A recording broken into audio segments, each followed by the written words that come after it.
Bonne journée les pirates, j'espère que vous allez bien. Dernier jour de l'année si vous écoutez cette vidéo en direct. Donc je vais vous faire un petit cadeau aujourd'hui. Allez, je vais vous rappeler les qualités des pirates qui ont récupéré leur conjoint. Alors vous avez plusieurs formations sur ce sujet-là. Quelles sont les qualités qu'ont employées ces pirates-là, qu'est-ce qu'ils ont mis en place. Vous avez plusieurs formations qui peuvent vous aider. Vous savez que si je veux être champion du monde de tennis, il vaut mieux que je regarde des vidéos de champion du monde de tennis plutôt que du champion régional ou de la personne qui perd régulièrement un huitième de finale. Ça peut être intéressant, mais il vaut mieux que je regarde ce que font les champions. Bien là, c'est pareil. Autant se caler sur ce qu'il faut, c'est-à-dire ce qu'il faut faire et ce que l'on aime faire, c'est-à-dire récupérer son conjoint. Donc, je vous rappelle que toutes les formations, vous allez les retrouver en descriptif de cette vidéo, 150 formations. C'est le dernier jour de l'année, faites-vous plaisir. L'une des qualités qu'il faut mettre en place lorsque vous êtes en crise de couple, lorsque votre conjoint vous a dit que c'est fini, qu'il ne reviendrait pas, etc. Vous connaissez le tempo, il est sorti de sa zone de sécurisation et il est passé dans sa zone d'observation et puis d'exploration. Je vais voir si l'herbe n'est pas plus verte ailleurs. Eh bien, la première qualité qu'ont les pirates qui ont réussi à récupérer leur conjoint, c'est le calme face à l'adversité. Le calme, c'est la première qualité à cultiver face à une crise de couple. Quand il y a un conflit, quand il y a une dispute, quand il y a une tension, il est normal de ressentir de la colère, il est normal de sentir de la frustration, il est normal de sentir de l'agressivité. Mais ces émotions négatives peuvent nous faire prendre l'idée que si je me contrôle mieux, si je me pousse à faire des choses correctement, eh bien, je vais pouvoir éviter les interdits. Les interdits, c'est des choses qui nous font du bien peut-être sur le moment. Je dis à mon conjoint ce que je pensais, on a perdu le contrôle de soi-même et finalement, plus tard, on regrette de ce que l'on a fait.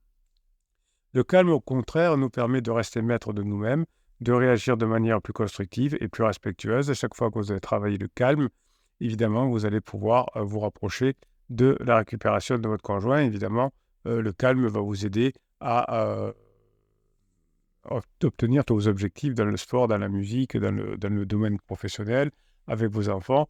Les personnes qui arrivent à maîtriser leur calme, évidemment, sont des personnes qui sont recherchées dans tous les domaines. Je peux avoir accompagné des négociateurs de haut niveau, comme le RAID, le GIGN ou autres. C'est des personnes qui sont extrêmement calmes. Donc, vous avez dans chacune des formations que vous retrouvez dans le catalogue en descriptif de cette vidéo, des fichiers de neuro-hypnose qui vous permettent d'apprendre à vous calmer. Vous apprenez aussi, notamment dans la formation choc traumatique, à respirer profondément, respirer lentement. La respiration, c'est un outil puissant. Vous avez une formation qui s'appelle Gérer son stress. Et la respiration vous permet de réguler votre état émotionnel. En respirant profondément et lentement, vous envoyez un signal à votre cerveau que vous êtes en sécurité et que vous pouvez vous détendre. Donc, avant une négociation difficile avec votre conjoint, avant de l'appeler, si vous êtes un peu tendu, vous faites des exercices de respiration, notamment la cohérence cardiaque, que je vous explique dans plusieurs formations, notamment celle sur le choc traumatique. Eh bien, tout ça va vous aider à réduire votre niveau de stress et apaiser votre colère. Vous n'aurez plus besoin de dire à votre conjoint ces 4 vérités, entre guillemets, parce que vous aurez évidemment diminué votre niveau de stress. Quand on dit des choses qu'on ne pense pas, c'est qu'on veut diminuer son stress, comme quand on va parler, par exemple, à des amis pour raconter ses petits malheurs, ce que m'a fait mon conjoint, etc.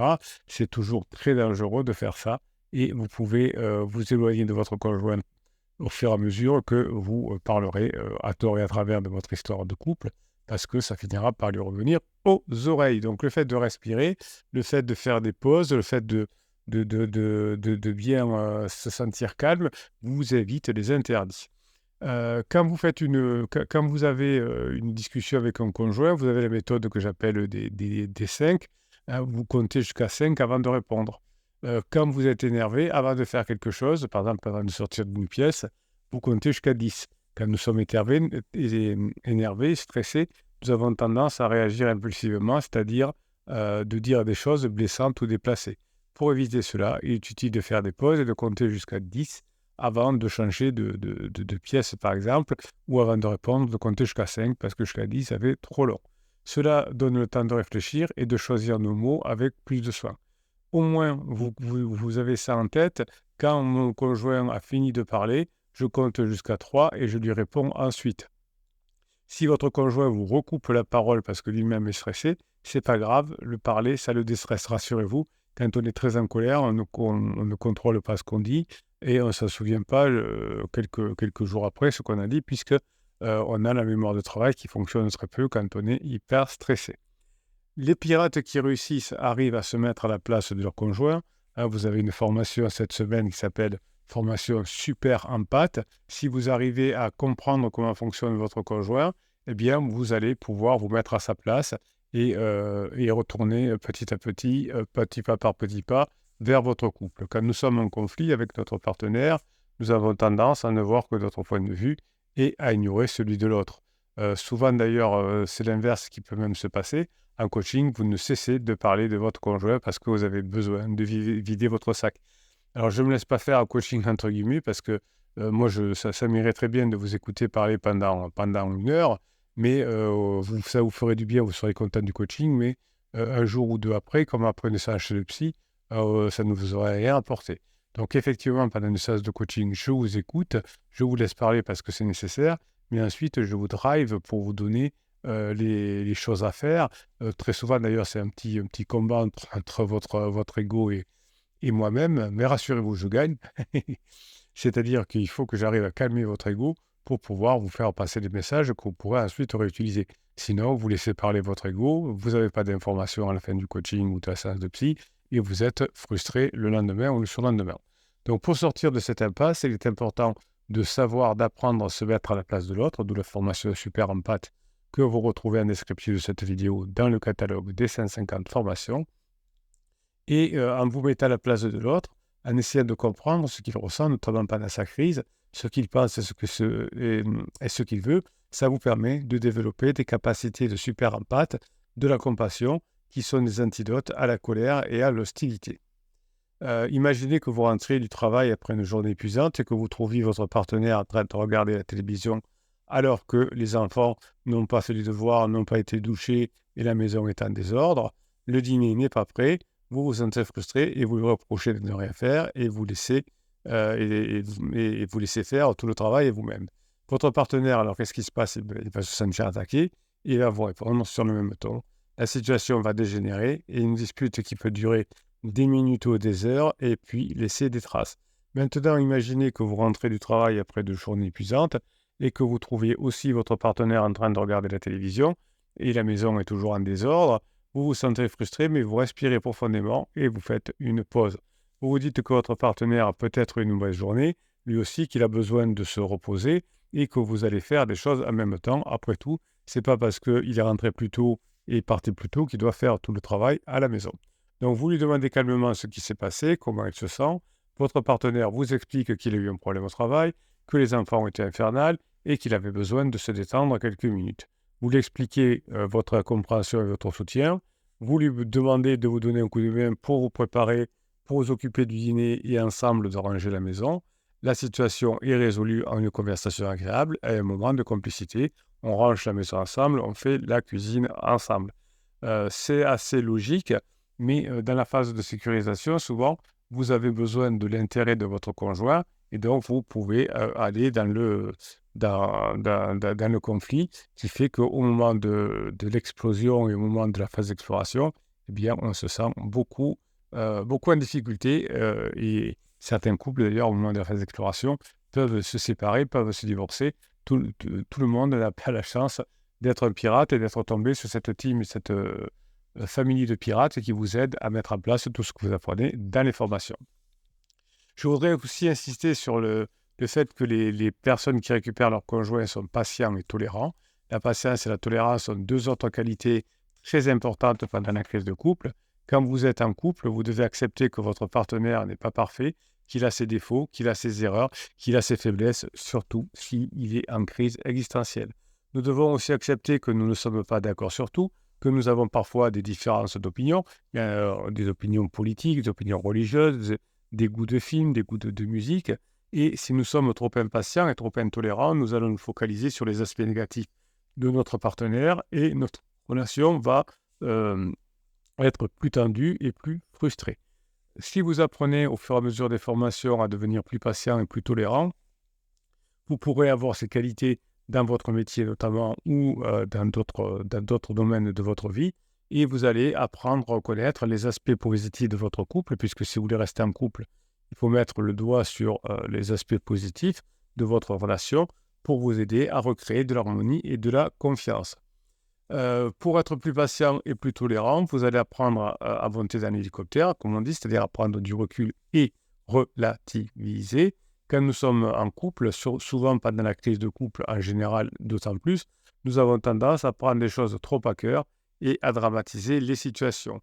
Pour éviter cela, il est utile de prendre du recul, de relativiser, de se poser des questions. Est-ce que ce problème est vraiment si grave? Est-ce que si on range la maison demain, c'est vraiment si grave? Est-ce que ça vaut la peine de se séparer pour ça, ou en tout cas pour l'instant de se disputer pour ça? Est-ce que ça va changer quelque chose dans le long terme si on fait le ménage le soir ou le matin? En mettant les choses en perspective, nous pouvons nous rendre compte que la plupart des problèmes sont mineurs et temporaires et que nous pouvons les surmonter avec de la patience et de la tolérance. Si ce sont des problèmes de toute façon structurants, ce n'est pas en rentrant à la maison après le travail qu'on doit en parler, mais plutôt dans un repas au resto, un moment où on prend du temps, où on se pose pour trouver des solutions. L'idée, c'est de chercher le positif et de le valoriser. Quand nous sommes en couple, nous avons tendance à oublier les qualités de notre partenaire et à ne voir que ses défauts. Pour éviter cela, il est utile de chercher le positif et de le valoriser. Nous pouvons nous rappeler des raisons pour lesquelles nous aimons notre partenaire, même si pour l'instant il est en crise. Nous aimons notre partenaire parce que nous avons passé des moments heureux et nous allons passer encore des moments heureux, à condition que nous ne nous séparions pas. Si on se sépare, on ne pourra plus passer de moments heureux. Donc, lorsque vous avez les idées de ce que vous avez pu partager, des choses que vous avez fait pour vous et pour votre conjoint, des compliments qu'il vous a fait, et vous allez remettre l'accent sur le positif, sur ce que vous allez vivre demain avec votre conjoint. Ça va renforcer votre estime de vous, votre affection pour votre partenaire, et vous allez être plus indulgent et bienveillant avec votre partenaire, mais aussi avec avec votre vie. Un exemple de situation et de patience et de tolérance qui peut faire la différence. Vous pouvez être levé du matin et votre conjoint être du lever tard. Vous pouvez regarder des séries et grignoter au lit. Vous pouvez vous sentir irrité parce que votre conjoint se couche trop tard. Donc, malheureusement, on n'y peut rien. On peut un peu s'arranger, effectivement. Il faut faire des efforts. C'est-à-dire que si moi, j'aime me coucher tard, eh bien, je vais me coucher un peu moins tard. Et si j'aime me lever tôt, peut-être qu'il faudra que je me lève un peu moins tôt pour laisser dormir mon conjoint, que je me lève de façon plus discrète. Évidemment, si on ne peut pas faire ça, eh bien, on va faire chambre à part. Il y a plein de couples qui font la chambre à part, c'est une solution aussi. Mais si vous voulez à la fois dormir ensemble et à la fois avoir des modes de vie différents, eh bien, il va falloir faire des compromis. Donc, prendre du recul et relativiser quand vous êtes en couple va créer du positif, va permettre d'exprimer des besoins d'une autre façon et va faire que finalement, vous allez avoir un rythme de vie qui va être adapté à la tolérance et au côté positif. Donc la patience, la tolérance, le côté positif vont vous permettre de vous sentir mieux. Travailler votre calme va faire que vous vous sentirez bien dans votre vie, que vous n'aurez pas beaucoup de choses à reprocher à votre conjoint, à vomir entre guillemets sur votre conjoint pour vous sentir mieux. Et tout ça peut vous permettre de vous rapprocher de votre conjoint. Je vous souhaite de belles fêtes dans le calme, dans le recul, dans la maîtrise de soi. Plus vous allez vous maîtriser, plus vous allez être heureux. Plus vous allez être heureux, plus vous allez attirer votre conjoint. Et vos enfants, si vous en avez en tout cas, méritent de passer les Noëls et les jours de l'an prochain avec leur papa et avec leur maman, ou avec leur papa et leur maman et leur maman. Tout est possible. Je vous souhaite la journée que vous méritez. Bonne fin d'année, on va dire. Bon réveillon ce soir si je ne vous ai pas d'ici là. Je vous ferai une petite vidéo quand même pour 18h. Je vous souhaite la journée que vous méritez.